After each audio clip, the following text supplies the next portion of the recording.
Man kunde spårningen det något poetiskt för en heilasvotl.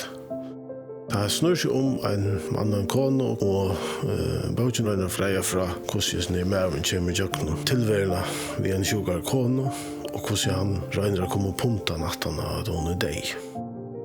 Jag är ju Oddfrøy Marne Rasmussen, han nødjast av boken som hon heter Ikke fyr en ta. En av vunne vimmannen døde av heilasvotle, og jeg fylte jo også vel av det.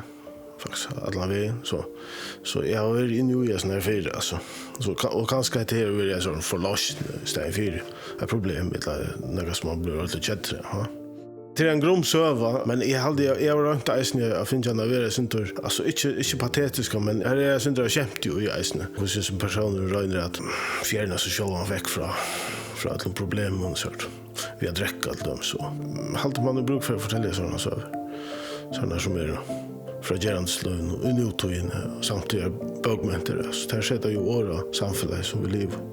Jeg arbeider ofte ved flere bøkene sen, så jeg har alltid flere jødene i elden. Jeg arbeider som lærer fotlet og jeg tror så øyelig vel ut, jeg får glede til arbeid som man kan glede hjemme til det i livet. Jeg skriver fotlet så jeg nok bare skriver til meg, det er nok bare vi.